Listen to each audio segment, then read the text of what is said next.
안녕하세요 여러분, 전 지금 링컨의 플래그십 하이엔드 SUV 링컨 내비게이터와 함께하고 있습니다. 최근 국내 자동차 시장에서 빼놓을 수 없는 게 바로 이러한 초대형 SUV들의 가파른 상승 곡선이라고 할 수 있겠는데요. 자, 링컨 역시 이 포드의 익스페디션이라던가 뭐 이런 차량들과 함께 링컨 내비게이터를 선보이면서 더욱더 탄탄하고 경쟁력 있는 SUV 시장에서의 브랜드로 자리를 잡고자 하는 의지가 느껴지는 것 같습니다. 자, 그럼 오늘은 이 내비게이터를 함께 살펴보고 또 주행을 하면서 실제 이 차량이 어느 정도의 매력이 있는지, 그리고 이 다른 이미 시장을 선점하고 있는 다른 대형 SUV들 사이에서 어떠한 가치를 제공하고 또 어느 정도의 매력이 있는지 함께 살펴보도록 하겠습니다. 본격적으로 차량을 살펴보기 전에 링컨 내비게이터의 체격을 먼저 살펴보도록 하겠습니다. 그냥 딱 보더라도 상당히 크다라는 걸 느낄 수가 있겠죠. 자, 재원에서도 상당히 넉넉함을 느낄 수가 있습니다. 자, 5335mm의 전장을 갖고 있고요. 전폭과 전고는 각각 2075mm, 1940mm로 정말 크고 여유로운 모습이라고 할 수 있겠습니다. 여기에 휠베이스는 3110mm에 이르다 보니 이 실내 공간에 대한 기대감, 그리고 고속주행에 대한 이 궁금증이 상당히 커지는 것 같습니다. 한편 국내 시장에는 7인승과 8인승 두 가지 사양으로 판매는 되고 있지만 기본적으로 똑같은 리저브를 기반으로 하고 있는 트림이고요. 그리고 차량의 공차 중량은 이제 후술할 V6 3.5L 트윈터보 엔진이라던가 사륜구동 시스템이라던가 다양한 요소들이 더해지면서 2820kg의 상당히 무거운 그런 무게를 갖고 있습니다. 하지만 체급이라던가 이런 바디온 프레임 방식의 구조 등을 고려하자면 또 납득할 수 있는 그런 수치라고 설명드릴 수 있겠습니다. 자, 앞서 우리가 수치를 살펴본 것처럼 굉장히 거대한 차량이죠. 그리고 디자인에 있어서도 이런 거대함이, 이 볼륨감이 돋보이는 링컨의 최신 디자인 감성을 고스란히 부여했습니다. 실제 프론트 그릴만 보더라도 일반적인 링컨의 프론트 그릴들보다 좀 더 세로를 길게 그리면서 더욱더 큼직한 볼륨감을 느끼게 했고요. 또 헤드라이트 역시 아주 큼직하게 그려내면서 굉장히 다부지면서도 대담한 그런 존재감을 드러내는 것 같습니다. 바디킷을 보시면 확실히 이 차는 오프로드보다는 이 어번, 그러니까 도시적인 그런 감성을 잘 보여주는 좀 고급스러운 모델이라는 느낌이 들어서 이 차량의 정체성이 잘 드러나고 있다라는 생각이 드는 것 같아요.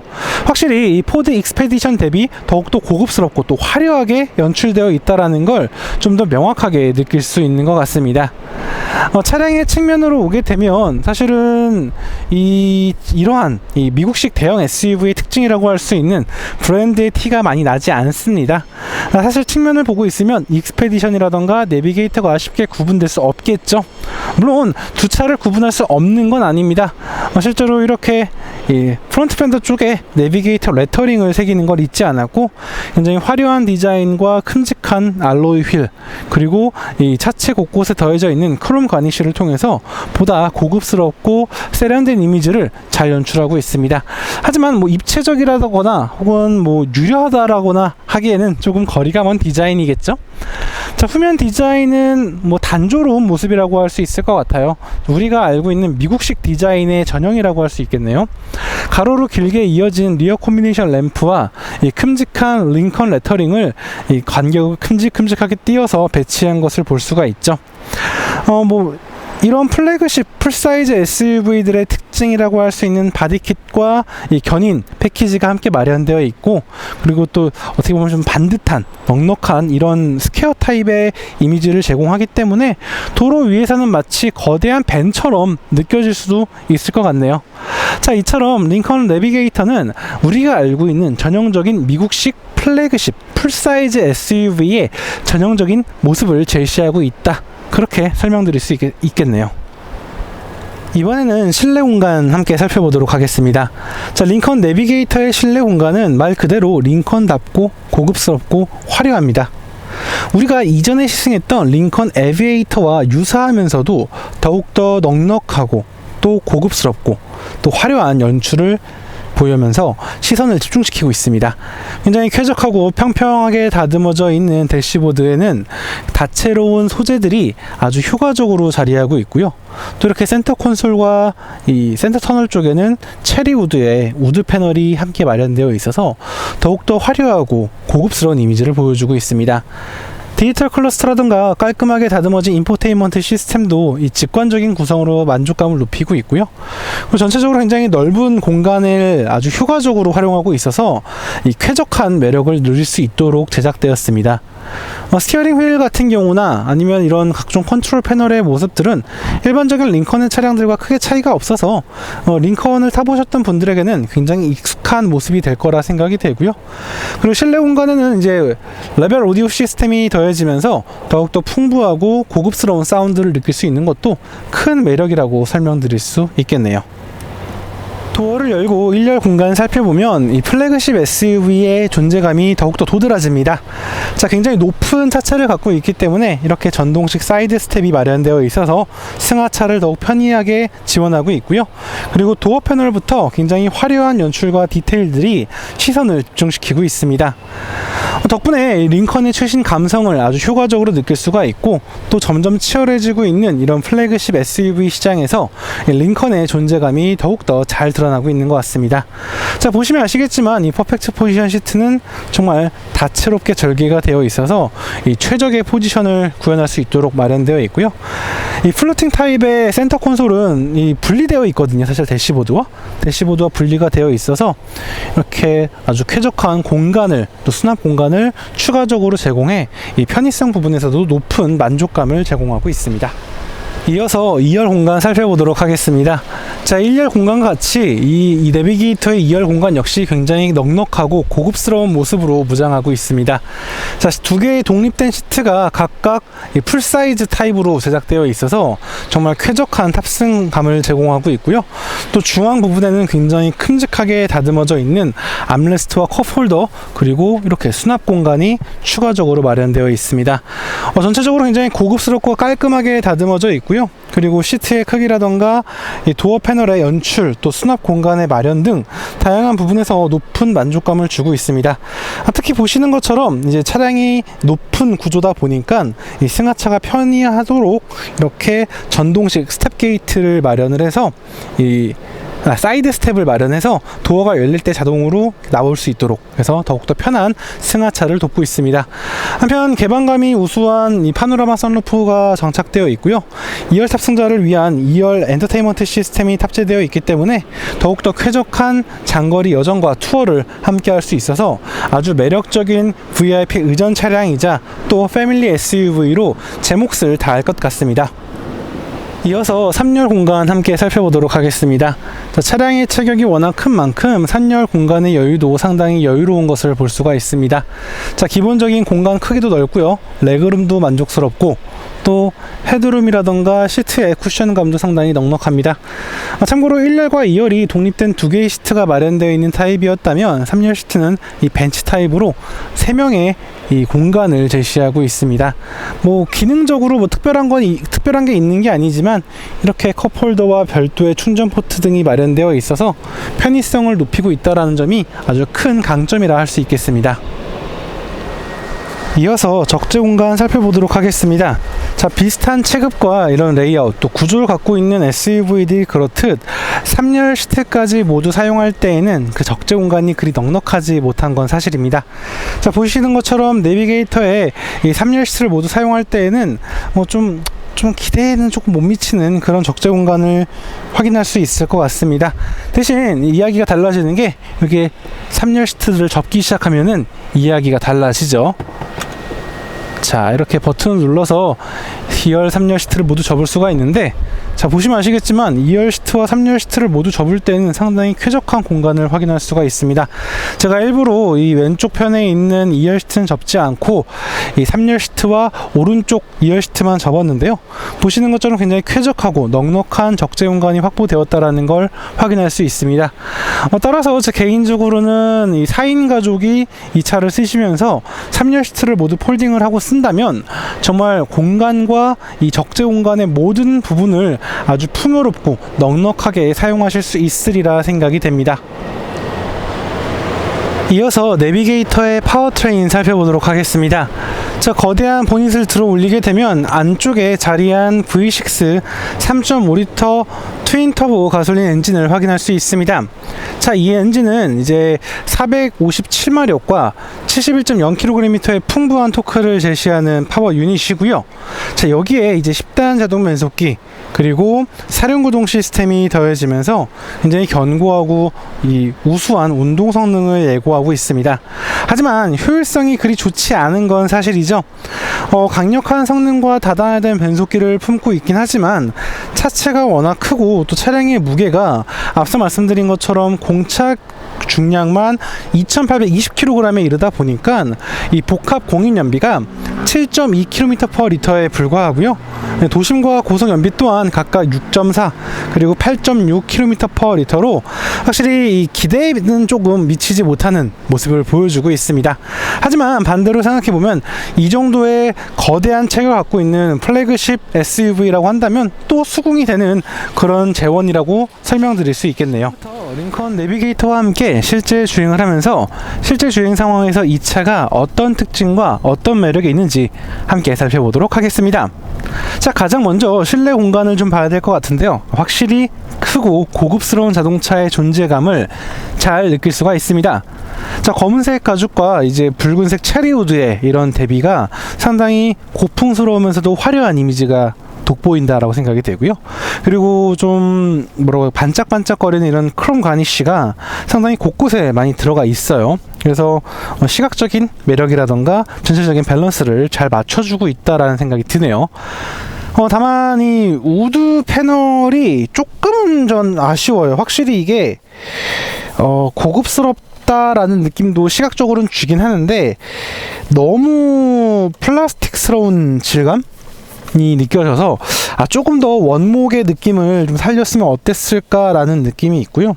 그리고 이 구조를 보시면 되게 재밌는 게 대시보드와 센터 터널이 분리가 되어 있어요, 사실은. 그런데 마치 이어져 있는 것처럼 연출이 되어 있어요. 조금만 더 이 여기가 플루팅이 되어 있다라는 이미지를 줬으면 더 공간적으로 쾌적하고 매력적이지 않았을까라는 생각이 들어요. 굳이 이렇게 분리까지 시켜놨는데 붙어있는 것처럼 연출을 하는 거는 조금 아쉬운 부분이에요. 하지만 아마 보시는 분들에 따라서 그 만족감이 다를 수 있기 때문에 저는 나쁘지 않은 부분이라 생각이 됩니다. 자, 그 외에 이제 디지털 클러스터라든가 인포테인먼트 시스템 전체적으로 아주 깔끔하게 큼직하게 마련되어 있고요. 그리고 이 체급의 미국차답게 이 A필러 부분에 보조 손잡이가 달려 있다라는 점도 만족스럽고, 그리고 링컨이 자랑하는 퍼펙트 포지션 시트 여전히 건재합니다. 가죽이라던가 가죽의 마감, 디테일 전체적으로 완성도 높은 모습을 보여주고 있기 때문에 아마 대부분의 운전자분들, 탑승자분들이 조금 그 이채로운 느낌? 그러니까 링컨만의 스타일에 적응을 하신다면 굉장히 만족하실 수 있는 그런 공간이라고 생각이 됩니다. 그리고 제가 예전에 에비에이터를 시승을 하면서 굉장히 혹평을 했던 부분이 있었죠.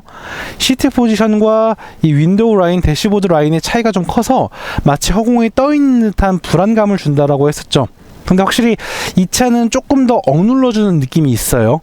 네, 확실히 좀 더 보호되고 있다라는 느낌도 있고, 대시보드도 어느 정도 이렇게 높게 그려져 있어서 좀 더 쾌적한 드라이빙 포지션과 이 심리적 느낌을 얻을 수 있는 것 같아요.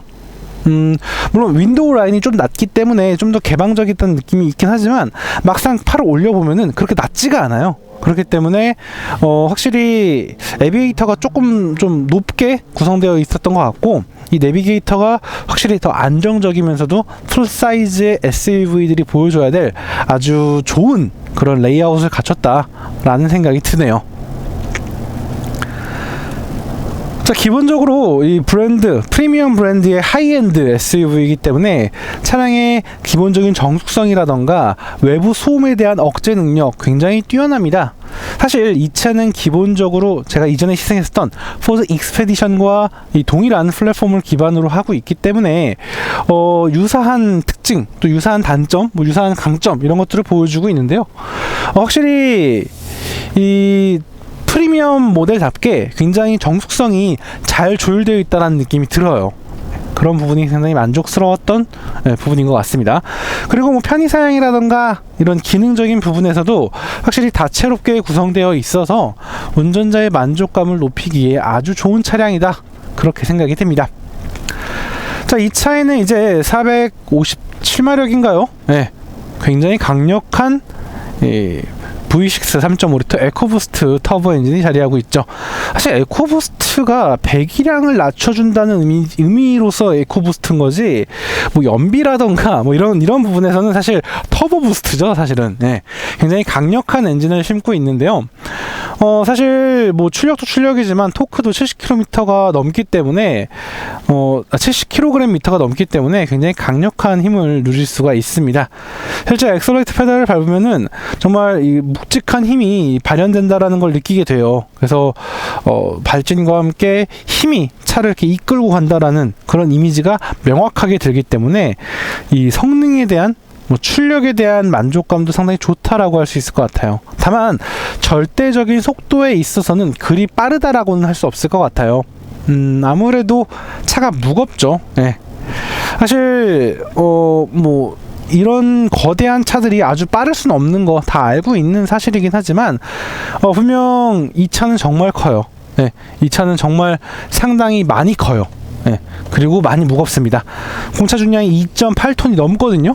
이렇게 되면 보통 경쟁 모델들에 비해서 뭐 적게는 150kg, 많게는 300kg까지도 무거운 수치죠. 네, 그렇게 보면은 느린 게 맞는 거예요. 네. 이 차는 그렇게, 그러니까 이 차가 분명 뭐 엑셀러레이터 페달을 강하게 밟고 달려야겠다라는 의지를 드러내면 정말 힘있게 달려주는 특징은 있지만 절대적인 가속 성능이 빠를 수 없는 건 자연스러운 겁니다. 네.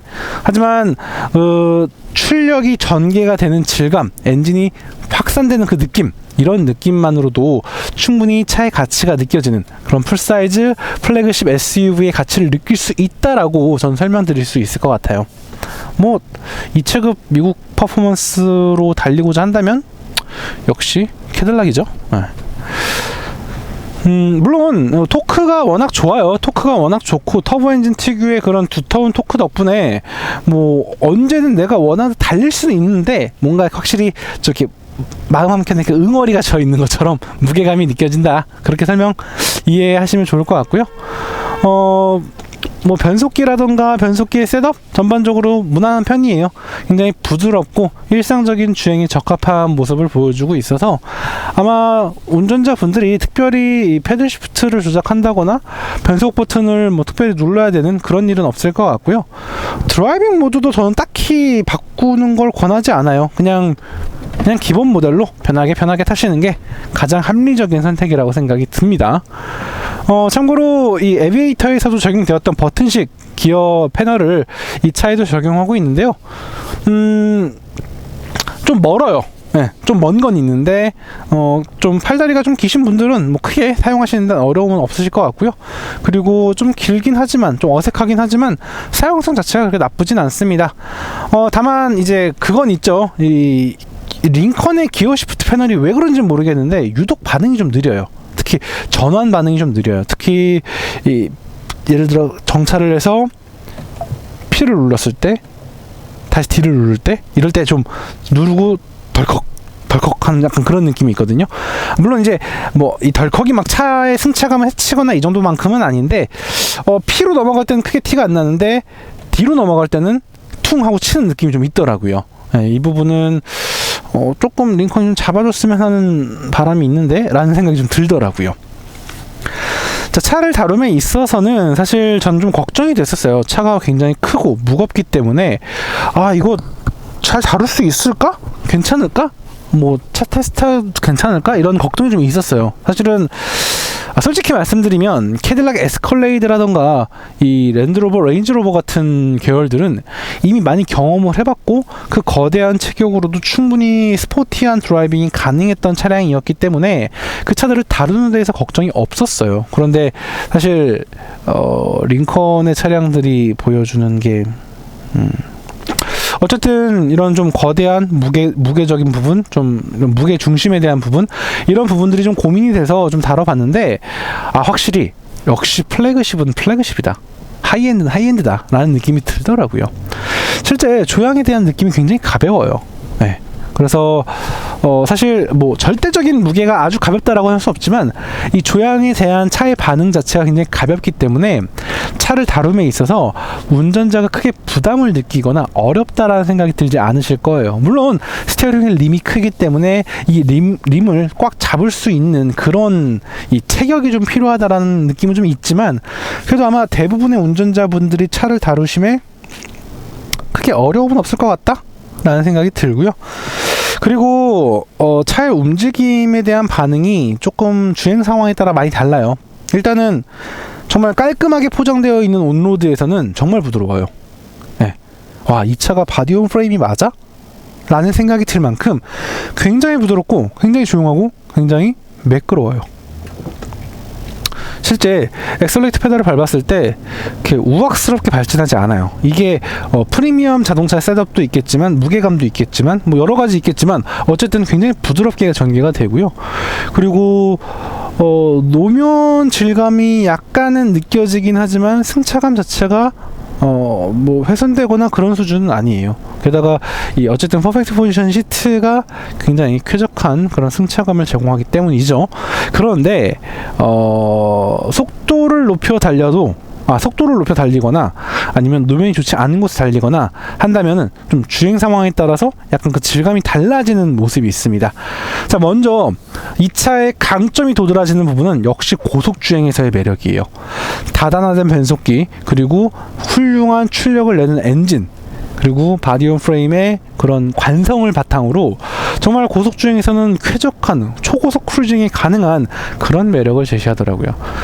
제가 예전에 캐딜락 에스컬레이드를 타면서 100마일 크루징이 굉장히 매력적이라 하더라라고 했었는데 아마 이 차도 그런 비슷한 초고속 크루징에서의 그 매력을 제시하지 않을까 라는 생각이 들더라고요. 다만 제가 이번 시승을 하면서는 아주 그렇게 고속 영역을 달리지 못했기 때문에 뭐 모든 걸 제가 설명드릴 수는 없겠지만 충분히 그런 고속 크루징에서의 쾌적함을 기대할 수 있겠다라는 자신감, 뭐 기대감 이런 것들이 생기더라고요. 그리고 아마 2열과 3열 탑승자분들도 비슷한 만족감을 누리실 수 있으리라는 생각이 듭니다. 사실 포드 익스페디션 같은 경우가 이제 2열과 3열 탑승자의 만족감이 1열에 비해서 조금 떨어지는 좀 차이가 있는 게 좀 티가 났었는데 아마 이 차 같은 경우는 2열과 3열 시트에도 굉장히 공을 많이 들였기 때문에 그리고 또 한층 성숙된 서스펜션이 장착되어 있기 때문에 좀 더 쾌적한 만족감을 누리실 수 있으리라 생각을 해봅니다. 다만 아쉬운 부분도 있습니다. 자, 노면이 좋지 않는 곳을 만나기 시작하면 그래 그치 이 차 포드에 포드 트럭 자체지 라는 생각이 들어요. 네. 물론 앞서 말씀드린 것처럼 포드 익스페디션이라던가 다른 포드나 링컨 차량들에 비해서 한층 성숙되고 고급스러운 느낌은 분명 있습니다. 하지만 이거는 내부적인 비교에서의 우위인 거죠. 실제로 노면 포장 상태가 좋지 않은 곳을 지나거나 아니면 요철이라던가 과속방지턱이라던가 혹은 도로 이음새, 포트홀 이런 부분들을 지날 때는 정말 내가 내비게이터를 타고 있는 게 맞나? 라는 생각이 들 만큼 좀 이질적인 느낌이 듭니다. 정말 이렇게 쾌적하게 달리다가도 드르륵 하면서 네, 지금도 차 전체가 떨리는 거죠. 이거 좀 받아줘도 될 텐데 라는 느낌이 드는데도 또 한편으로는 그래 뭐 바디온 프레임 방식이니까 뭐 그럴 수 있겠지 라는 생각이 드는데 좀 과하다는 느낌이 있어요. 온로드의 그런 깔끔한 주행에서 보여줬던 셋업만큼 약간만 좀 더 이쪽에 투자가 되었으면 좀 더 쾌적하지 않았을까 라는 생각이 들어요. 이렇게 되다 보니까 에스컬레이드와 역시 또 조금 비슷하면서도 다른 느낌을 주는 것 같아요. 확실히 에스컬레이드가 좀 더 드라이빙 지향적인 특성이 좀 있거든요. 그 차도 역시 뭐 고급스럽고 화려하고 뭐 기능 많고 이런데 확실히 이 내비게이터에 비해서 그러한 좀 드라이빙에 대한 그 역할론 이런 게 좀 더 큰 것 같아요. 그래서 실제로 아마도 깔끔히 포장된 온로드에서의 질감은 에스컬레이드보다 내비게이터가 좀 더 우수할 거란 생각이 드는데, 노면 상태가 좋지 않다거나 좀 스포티하게 차를 몰아세울 때의 만족감은 확실히 에스컬레이드가 좀 더 높을 것이라는 생각이 들어요. 네. 이건 뭐 제가 지금 두 차를 바로바로 비교하는 게 아니다 보니까는 약간 정확성은 떨어질 수 있겠지만, 확실히 지금까지 에스컬레이드와 내비게이터 이런 링컨의 차량들이 보여줬던 그런 특성들을 생각하자면, 바디온 프레임을 좀 더 세련되게 다듬고 스포티하게 다듬는 건 확실히 캐딜락이 더 잘하고, 바디온 프레임 특유의 그런 항속성, 넉넉함 이런 것들은 확실히 링컨이 잘 보여주는 느낌이 있는 그런 것 같아요. 그래서 이 급의 이런 아메리칸 퍼포먼스, 뭐 프리미엄, 뭐 하이엔드 이런 SUV를 찾는 분이라고 한다면 꽤나 고민을 해보셔야 될 것 같아요. 두 차가 너무 달라요, 스타일이. 예.